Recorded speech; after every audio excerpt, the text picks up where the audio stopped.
Hello and welcome to all you dear Scorpios. This is your monthly horoscope for July of 2021. Short, precise, concise video about what's going on in general, of course, for the Scorpio. People with Sun in Scorpio, Moon, or a rising sign. And for the month of July of 2021. It's certainly not a month with full squares going on or eclipses going on. It's a way more gentler month with even a peak of amazing energy on the 13th and the 14th. I'll talk about that in a minute.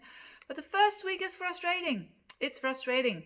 And it's your ruler that is involved here, your ancient ruler, that is, which is Mars, because it's going to oppose Saturn. Yeah.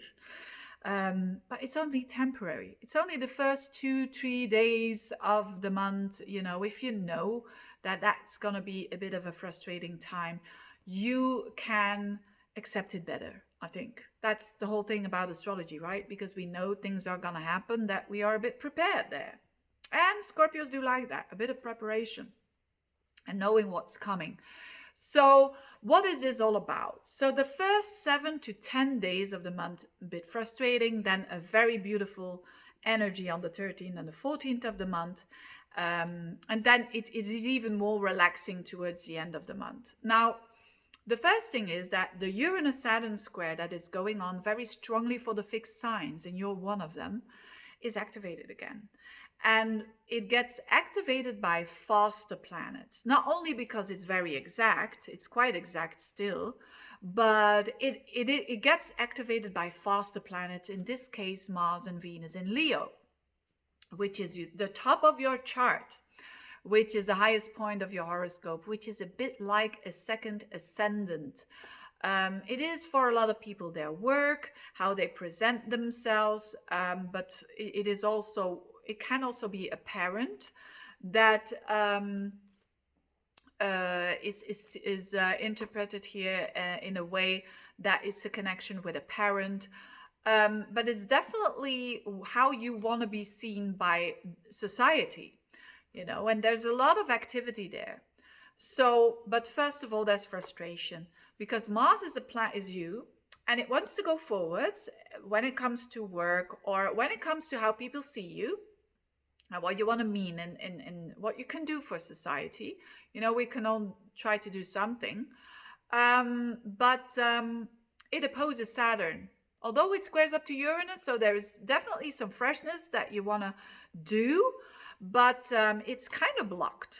And the thing is, the best way to deal with that is just accepting it rather than going against it, because then it becomes very frustrated. Mars and Saturn opposition are one of the most frustrating energies to have. If you have that in a natal chart, it's pretty annoying because you want to do things and you're blocking yourself as well. An opposition, it doesn't seem like you block yourself, but ultimately you do. So in your case, you would be wanting to go forwards when it comes to your career, but maybe a parent is blocking it, or a family member is blocking it, or your responsibilities at home are blocking it because you've got them, those responsibilities for a parent or for your family or whatnot. Again, trust the universe. The universe knows better. And that's going to make it more easy for you. It's still going to be frustrating, but it's going to make it more easy. Venus is also going to oppose that Saturn.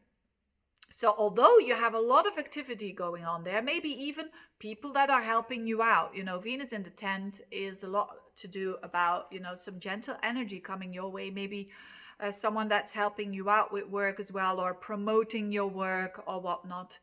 But it shifts around the 7th of the month.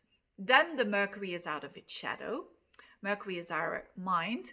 And the Mercury is squaring up for the last time, out of 3 times, the last time to Neptune.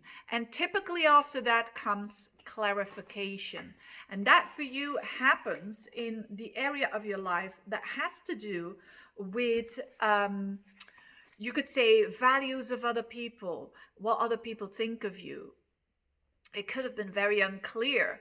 Maybe also shared finances. That could have been very foggy as well. investments, taxes. You didn't know what's going on there. But after the seventh comes the clarity. And also on a deep psychological level, some things that you say, hey, I'm getting it. I'm getting it. I'm getting stronger out of this. Maybe some anxieties that were a bit irrational. That's also Mercury in the eighth house. And all these things become clear. And then on the 13th and the 14th, bang, a big bang then with Venus and Mars coming together, joining together, you coming together with Venus, so to speak, which is very lovely, heartening energy in that 10th house. So that could be plenty of things, but one of the things that I see here for you is that there is an opening up in the career zone. There is some passionate energy and inspired energy, to say the least, with Venus in a connection to Mars. It's very inspirational. You could be doing something on a career level and you are seen. People see your passion. People see that you are and Mars and Venus, which is you go forwards, but you're also gentle and charming. That is a true, very powerful, charismatic combination. I mean, Scorpio's in itself, if you have a moon in Scorpio, a sun in Scorpio, an ascendant in Scorpio, or even a Venus or a Mars, you're pretty charismatic in itself, so to speak. But with this now, it's emphasized. So use it, if you have to do something important for your work, a presentation or whatnot, do it on the 13th, 14th if you can. You're going to have a lot of people are going to feel your fire, feel your inspiration, and are going to be inspired as well. So that's a very beautiful couple of days there. And then Jupiter at the end of the month on the 29th is coming back into Aquarius and stays there for the rest of the year even. So it's like a finishing up that it wants to do, and that Jupiter that is there for you is in your fourth house.